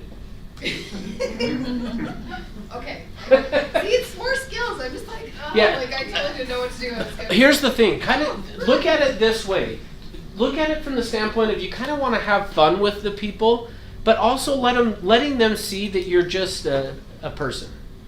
And once they can see that, I mean, especially if your parents live there, I would just go, yeah, I'm sorry. Like, I know. I would take kind of the approach of like, I know, I got to try to quit doing this salesy thing. My parents just live in here, and so I actually just wanted to come around and get to know the people, introduce myself. Like, if you have a family member or somebody that needs help, I mean, if I were you, I would have been even saying, notice I'm using this on you, if I were you, I would have said, look, do you know, and then whatever your parents' name are, and to see, would she probably know them? Yeah. Then I would have approached it that way, and then she would be like, oh, okay. Because here's probably the best way I'll tell you on this. This will actually lead into where I want to go next. So I mentioned to you that I would prospect every morning until I set an appointment, and then once I had set an appointment, I would go home, and then, I would come back to the office to do prep or whatever, or I would stay there and do the prep and then go home and then go out on appointments, whatever. This one particular day, what happened is I went home for lunch. So I'd gotten my appointment, I went home for lunch. I'm at home eating lunch, and when I walk in, so the neighborhood that I live in is a PUD, and for a long time we had signs up that said you can't, no soliciting in there. Yeah, well, we had signs, but the truth is you really can't, at least on ours, we couldn't really, because wasn't a gated community, so it's not like you could really keep people out. But it was a PUD. And so what happened though is neighbors would all the time be like, can't the HOA get people to quit coming and trying to solicit us and blah, blah, blah. But the truth is, no, you can't. So this particular day though, I go home and my wife says to me, man, I cannot believe how many people have knocked on the door trying to sell stuff to me today. She's like, I'm kind of to the point that I'm probably going to yell at the next person. Well, so here's my front door of my house, and then there's a window on this side and a window on this side. Well, if you walk in the front door, like if you walk straight down would be kind of the dining, was where our kitchen table was, and then the kitchen area. So I'm sitting at the kitchen table to where I can see the door like that. So I'm sitting there at the kitchen table, and all of a sudden I hear knock, knock, knock. Well, I turn and I can see, the person wasn't standing full on in here, but I could see enough of the person that I knew it was a sale. Like, I didn't know who it was. So I said to my wife, here's your chance. Because she's like, I'm going to yell at the next person that knocks on the door. I'm like, here's your chance. So she goes over, she opens the door, and the guy says, yeah, we're just out cleaning people's windows in the area and just was wondering if you were interested in having us wash your windows. And she goes, yes, I've been waiting for you guys to come and do that. And the guy's like, okay, well, do you want us to just go ahead and get started? Yeah, go for it. She shuts the door and comes back, and I'm like, wait a minute. I was ready for a show. You were going to yell at him. And she goes, well, no, I've been wanting those guys to come and knock on the door. Now, so what's the difference? Yeah, there was a need and some value that she saw from it. So keep in mind that part of what you're looking for is the people who are looking for what we have to offer. Because she was fine with it. And the guy went and cleaned the windows and she paid him and everything. And I was like, well, wait a minute. That's like, I thought you didn't want people soliciting. Oh, well, no. Well, I wanted them to come. Like, okay. So keep that in mind as you do this. That part of where that comes from, essentially what happens is they open the door with a wall built up. And we all do it. I mean, that's the interesting thing. As much as I can train you on this, when my phone rings today and I answer it and it's a salesperson, I'm going to do the same thing you guys would do, which is, not interested, thanks for calling, no, yep, no. Unless the person is good at connecting, which actually reminds me of another video I should show you, but I'm not going to. I'll tell you another. You want another good one to look up is on YouTube. Go and search Kenny. So the name Kenny, door-to-door sales, and it's a guy selling the cleaning stuff. But he does some things that I think probably aren't the best either in this video. But you want to see somebody who can connect and create some value. That's a great video that he does. And I've had that same company knock on my door, and I have bought from them 2 times, and both times afterwards my wife is like, the stuff is not that great. And I'm like, I know, but he was so funny. Like, I had to buy from him. You watch and you see what I'm talking about on that. And try to incorporate, I mean, it's got to be your personality, but you got to bring that into what you're doing with them, okay? All right. So that's the connect. Then we got to create some value, and then we can close. So one of the things I do want to go back and point out to you guys that I did, that I found works really, really well in how I would get appointments. And that was, if I'm talking to the person and they're saying no, but there's potentially a need. So let's talk about specifically somebody that is a for sale by owner, an expired, a buyer web lead, somebody that calls off of a sign on a listing, somebody who's been a hand raiser is what I like to call them. If they've basically raised their hand to say I'm interested, what I want to do then, if I'm trying to get an appointment and you won't give me an appointment, I'm usually going to do this. Have you had a chance to sit down and talk to anybody about what's going on in the market today? And what do you think the answer to that is going to be 9 times out of 10 and maybe 99 out of 100? No. Great. When would be a time you and I could sit down and we can talk about what you're wanting to accomplish? I can walk you through the process. Does afternoons or evenings work better? So that one is another good one to use to asking, have you had a chance to sit down? If I'm door knocking and somebody says, yeah, we're not thinking about selling our home, or maybe we have thought about it, but it'll be a long time out. Great. Have you had a chance to sit down and talk to anybody about what's going on in the market? They're going to say no. After they say no, great. When would be a good time? So that's a good transition. So I'm looking for a way of creating value.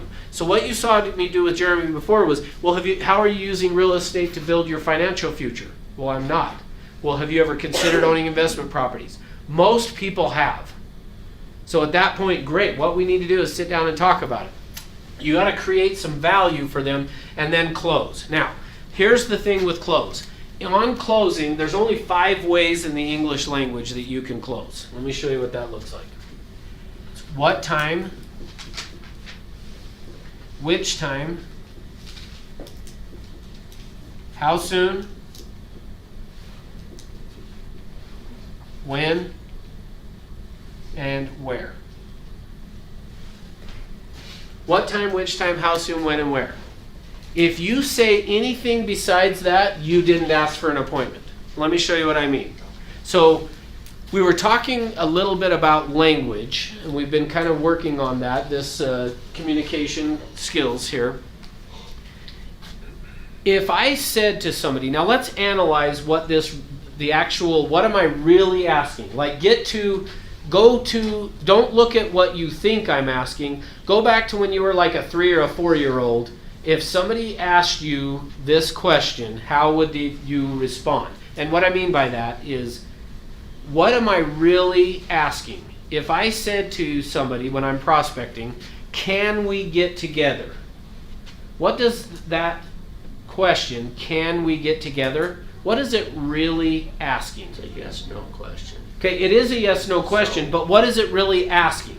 Can we get together is asking. Are you interested? Yeah, it's more about capabilities. Capability. Are you capable? Can we get together? Now, what's the answer to that? Are they capable of getting together? Yeah. So what's really the question? Yeah, see, can we get together is so irrelevant. And yes, it is a yes/no question. When you say now the way that your brain works, remember I said we're going to talk a lot about the brain and how it works over the next number of classes? The way your brain works is it responds according to the information given. Now I'm going to trick you guys. Okay? Now if you have heard me do this before, don't participate.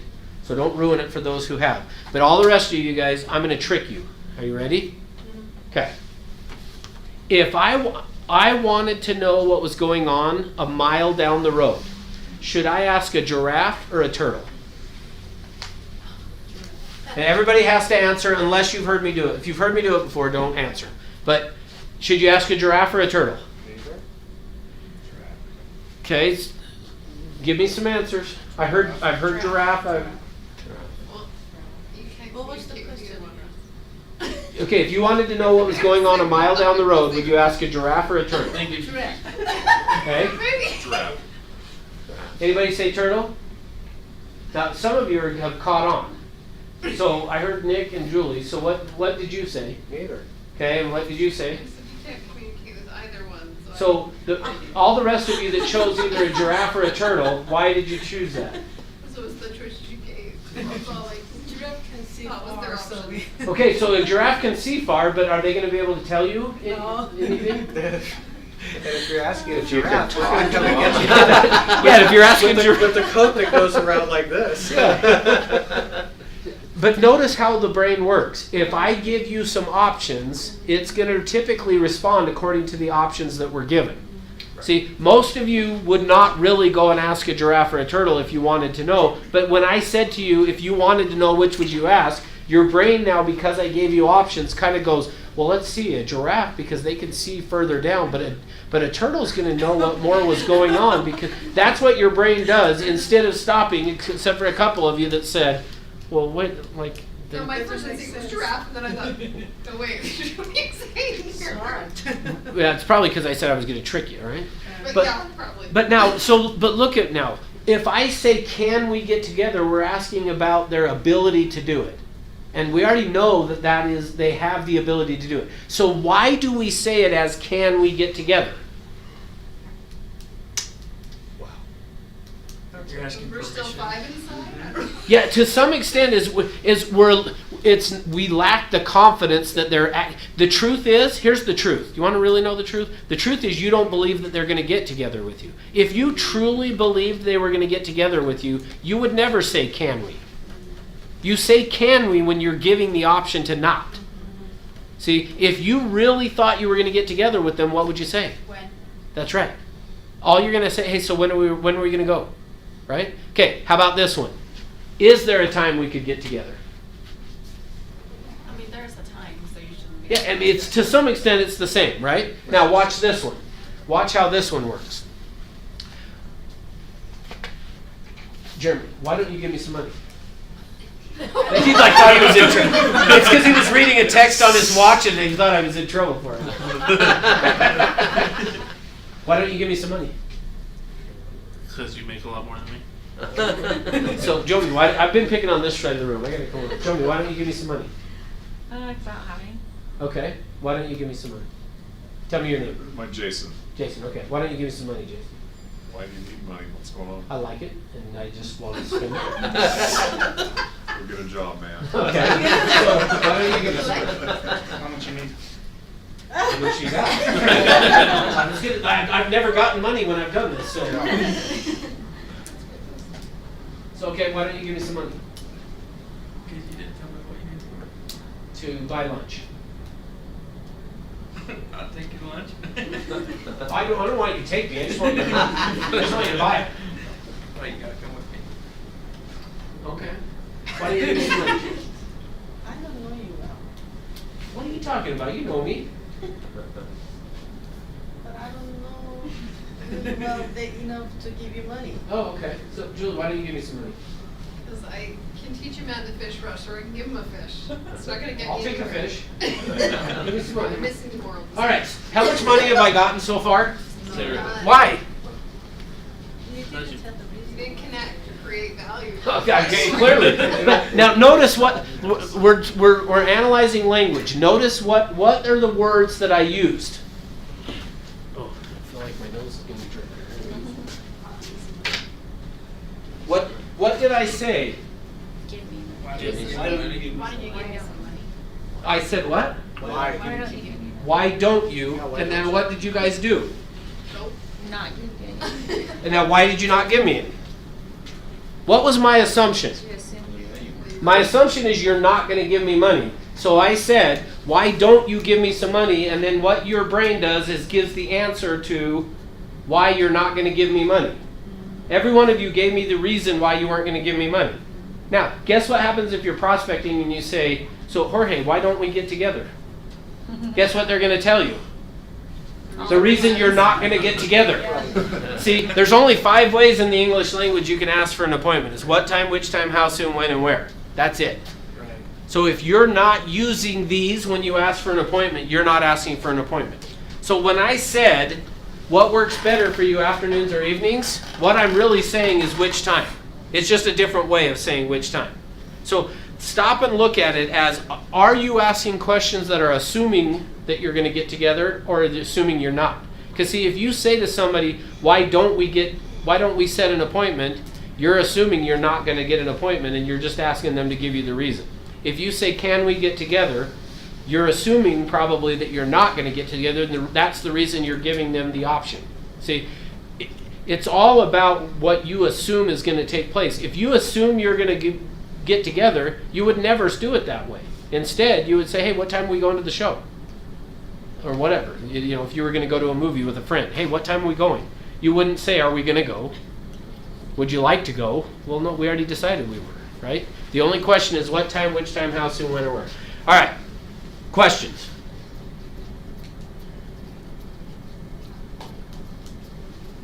All right. I got 20 minutes, and I got a lot to say still, but I'm trying to decide which one to go with. So, Russ? Yes. I need to make a call that I give her CMA, and I want to make a call to make an appointment to the listing presentation. Okay. So in this case, how can I ask a question, or how can I begin with? So, all right, so let me make sure I get the information right. So you were on the phone, you offered a CMA? I know her, Okay. but I give her a CMA because she wants to know her value. You already have given her a CMA? Yeah, but I'm right before I need to connect her, that we need to make an appointment. Okay. I don't know how to begin. So, but you've already given her the CMA, or you have not? Yes, she has it, but I need to make sure that I want to have an appointment and go to the next level. Okay. So yeah, so have you got her phone number here? Yeah, I have. Do you have your phone here? Yeah. You're going to regret asking me this question. We're going to call her right now and set an appointment. You ready? Say yes. This is my Yes. favorite thing to ever do, so I'm so glad you asked. Okay, so let's make sure that we know where it's at. So this is someone you know or you don't? Right, I know. Okay. And I talked, I stopped by and on purpose to give a CMA in person. Okay. And I told her, hey, I'll go to look through what's the next process, but I don't know how to ask question, hey, when we'll get together. Okay, that's how yes you do, you just did. Yeah, you just did it. Oh, okay. Yeah, so here's what we're going to do. We're going to call her. I'm just afraid, to... I know you are. That's why I love doing this. So here's what we're going to do. We're going to call her. What's her name? So let's do a role play. Ashley. What's that? Ashley. Ashley. Okay, so we're gonna role play it first. Okay. So first you're gonna be Ashley and I'm you. Then we're gonna turn it around and I'll be Ashley and you're you, and then we're gonna really call it. Okay. Okay. So the last thing you told her is that you would find out what the process is?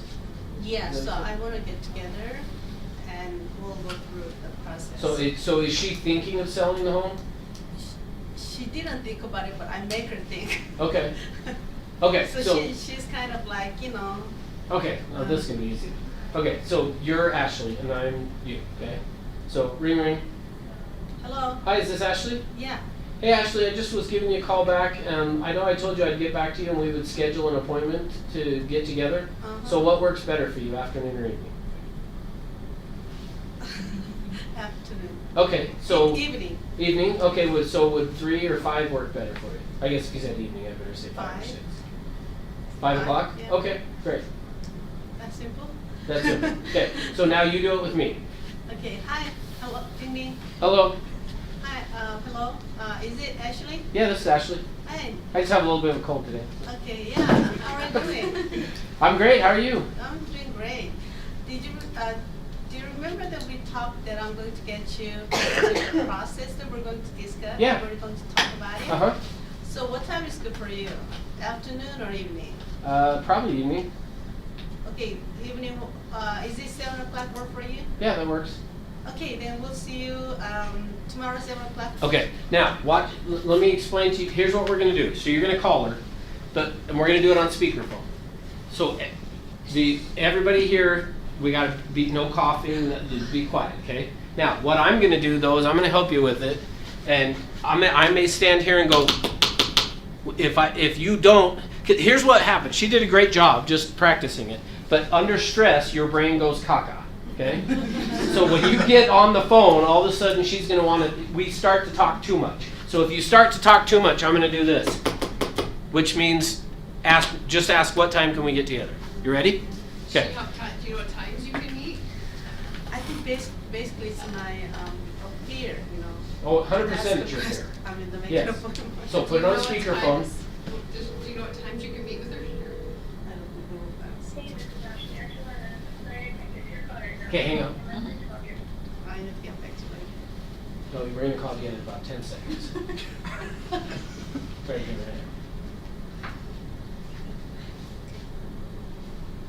Actually, everyone wants to move, but she never think about moving because of, you know, the house price so up high, and then.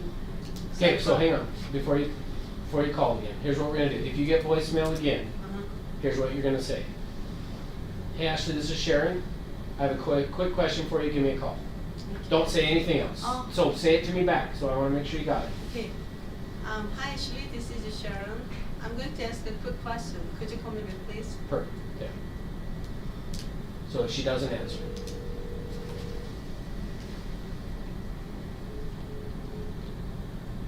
Oh, she hung up on you. Try it again. Huh? Maybe she's at work. That's why. Too bad this doesn't work. Great.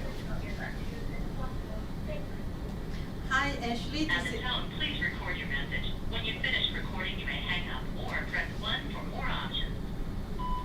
Hi Ashley, this is Sharon. I have a quick question for you. Could you call me back, please? Thank you. Bye. Okay, good. Now, what's her quick question when she calls back? What time we meet? That's right. Just wanted to see when we could get together to talk more about the market analysis. Good? Okay, so here, I want to talk on that for 1 second. Because here's what happens, is you got to keep in mind, typically remember I told you guys to read the book, Secrets of Question-Based Selling? In that book, he talks about, and I love this piece, what tends to happen is when we leave somebody a voicemail, we turn into Charlie Brown's teacher, which some of you guys are probably too young, but do you remember? Yeah. That's what, when you leave a voicemail for people, that's what they hear. And then they hang up, or delete.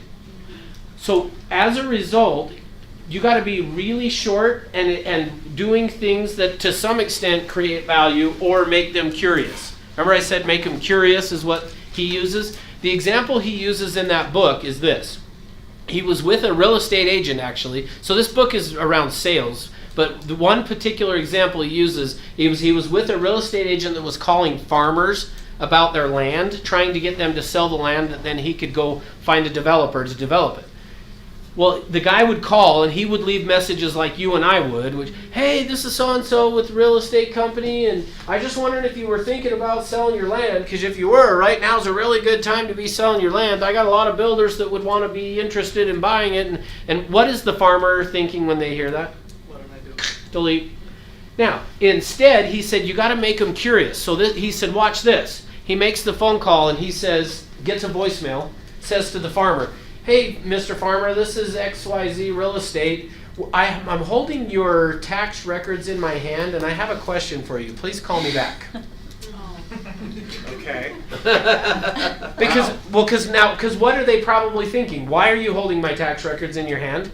Because you can, but what's the point? Right. So he called, but the guy called back. He got an appointment with him. See, when you leave a message, you got to remember this same thing. I got to create some value or make them curious. If when you leave a voicemail, they're not curious, they're not calling you back for most of your leads. Yeah. Right. So you got to leave something that makes them curious. So for me, if I'm not getting someone to respond to me, I leave that message that we just did. I have a really important question for you. Call me back. If they don't call me back, they're probably not interested, and I can just move on. But if they call back, they're gonna, hey, what's the really important question? And then what's my question? Yeah, when can we meet? Or if it's somebody that I'm still trying to decide if they're interested, I would just say, hey, I just wanted to see if you were still thinking of buying or selling or whatever it was. Okay? So just keep that in mind. You got to create curiosity in them, or there's got to be some value for them to want to call back. Okay? All right, what other questions? So would you use that same kind of thing? Let's say you're leaving some messages, because we get voicemail a lot, okay? And so, do you leave a, hey, this is Russ Orchard, and I've got a quick question for you on FSBOs and expireds in particular. And the thing is, creating a value, especially with expireds, is hard. All right, they've already been pounded to death. The FSBOs, they knew what they were signing up for. It's hard to have pity for them. Okay, but the expireds, that's tough. So what are a couple of real life voice tracks or word tracks that you can use to create that? Yeah, great question. So with a for sale by owner, I think leaving hey, I've got a really quick question for you. Give me a call back. And then when they call back, my question probably is, hey, I work with a lot of buyers and sellers in the area. I just wanted to see if I could come by, take a quick look at your home, and then while I'm there, I'm going to share with you what I do to get a home sold in 30 days or less. Yeah, so and the thing is, that's what I've been trying to do, create value. Is, hey, this is Nick Peterson, Century 21. Got some great news for you. If you could just call me back at 123 Sesame Street. And the thing is, what I'm trying to do is just get to them. I mean, expireds. Yeah, I was going to say, usually for sale by owners, for sale by owners usually are going to answer for you because they're trying to get the house sold. Correct. But yeah, on an expired, you're going to have a little bit more. So typically, which actually on Thursday, I'm going to go through the process with it. Okay. We're going to talk the whole expired process, but just kind of answer your question. Getting them to call you back, I think, would be calling and saying something along the lines of, hey, I got a really important question for you about your home. Please call me back. Okay. I was looking at your home on the MLS. I got a really important question. Call me back. Don't. Too many times people, give me a call back. I want to see if you were interested in talking to agents yet. No, I'm not. So delete. So instead, I was looking at your home on the MLS, or even using what this guy did. I've got a printout of your home in my hand, or you could say tax records even. I've got the tax records on your home.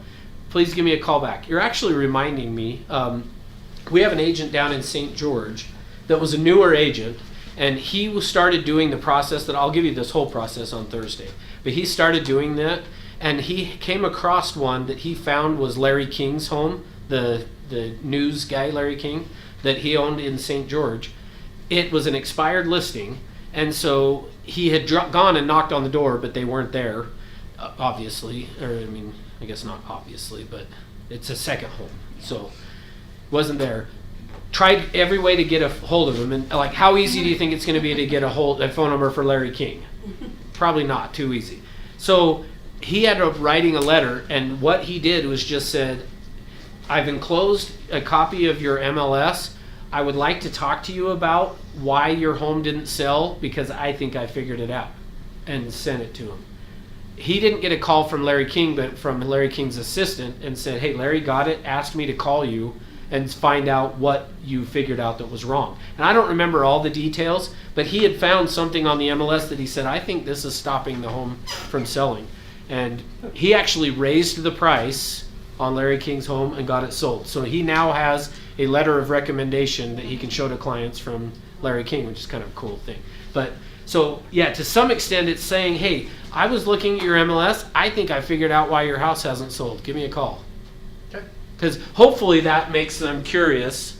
That With hey, a I lot of wonder- these expireds, especially the older ones, you don't know why they didn't sell. Right. Yeah. I was looking at the MLS. I've noticed that you priced your house I know. $150,000. Yeah, don't tell them that. Yeah. You're in the stratosphere, brother. Yeah. So, Julie. I was looking at expired. How do you find a phone number of them? Are you just Googling like that? No. That's the thing. So- Like, I was like, No, I'm you- calling you, but I don't know who to call. So Find that information. yeah, typically you're gonna have to sign up. The service that I think is the best, and there may be a better one. I'm not saying it is the best, but the one that I like is Ben Verified. So BEEN Verified. BenVerified.com. But I'm like, Yeah, I like that one. It's pretty good for tracking down the information, but it's still not 100%. So I'm going to show you how, on Thursday, we're going to go through and talk about the expireds, and I'll show you. We've got an agent here in this office, Brian Noel, that the process I'm going to teach you on is what he does. And Brian does what, $400,000 to $600,000 a year, something like that? Well, right? actually, I think he's closer to 700 this year. Okay. Anyway, On track. and his business comes from two sources, either at his SOI or from doing the expireds the way I'm going to teach you to do it. So he works two different areas. So I'll show you how to do that. And so anyway, so here's what Thursday is going to look like. I'm going to walk you guys through the buyer cycle, which I'm going to explain that piece of it to you. Then from there, once you have that understanding of the buyer cycle, I'm going to then take you through, we're going to create a list of here's all the different ways that you can prospect, and then we're going to go through and talk about so how to do the expireds effectively, the for sale by owners, door knocking, all that kind of stuff. So, sound good? Russ, if they'll go to Summit, next Summit, you'll get to see how all these guys did. It's shocking. Oh, that's true. Yeah, it's our award Yeah, ceremony. it's our work Yeah. summit, and man, I'm telling you what, you want to see how these agents are doing, go to that. That's your future, if you stick with it. Yeah. It is impressive. Cool. All right, good stuff today? Yeah. All right. Thanks. That was exciting. I You can didn't tell. suck. Yeah. I didn't suck. Yeah. Cool. Okay. Well, thank you for being here. So then on Thursday, we're just gonna hit and go through that, and Are you looking teaching? forward to it. Yeah, this 3 tomorrow. hours? Good shot, Russ. Oh yeah, thank you. So tomorrow, yeah, we've got the 3-hour mandatory. It's me and Rob doing it both. Rob will end up doing more of the talking than I will. And he's So when you not say an mandatory, expressive. like everybody should be here, right? Oh, good How does question. that work? Thank you. Yeah, it's kind of Unless confusing. you've already done The it. name of the class is mandatory residential. So the division, this is a new thing starting this year. When you renew your license, you have to have taken this class. So it's not like you have to come tomorrow, but just within the 2 years of you getting your license and renewing, you have to have it. So for you guys that are newer, during the first 2 years, you have to do the 12-hour new agent course and this one. So there's what? That's 15 of your 18 hours have to be 12-hour and this class. You don't have to do it tomorrow. So how do you know if you already? I've taken so many dang classes, I can't keep track. Yeah, good question. If you go on to realestate.utah.gov, Okay. so realestate.utah.gov, log into your realms, Uh-huh. and then click on View Completed CE Courses. Okay. You have to have the 12-hour new agent, and you have to have this one before Within 2 years. within 2 years. So Okay. it just has to be done within the 2 Well, if years. you got that So- text, So yes. the certificate you gave us is just sort of a backup? Yes. Yeah, any certificates you get from attending CE classes are just in case it wasn't showing up, you could say, no, I've got this certificate. So that's not Oh. it, or I already did it. That's Yeah, it, you did right? it. Yeah, you did it. Okay. You're good. You're good. It's a fun class, though. You guys don't want to miss it. Yeah, the one you Back did to was another not as class. fun as the one we're gonna do. Right? That's I'm true. Sure. I'm sure.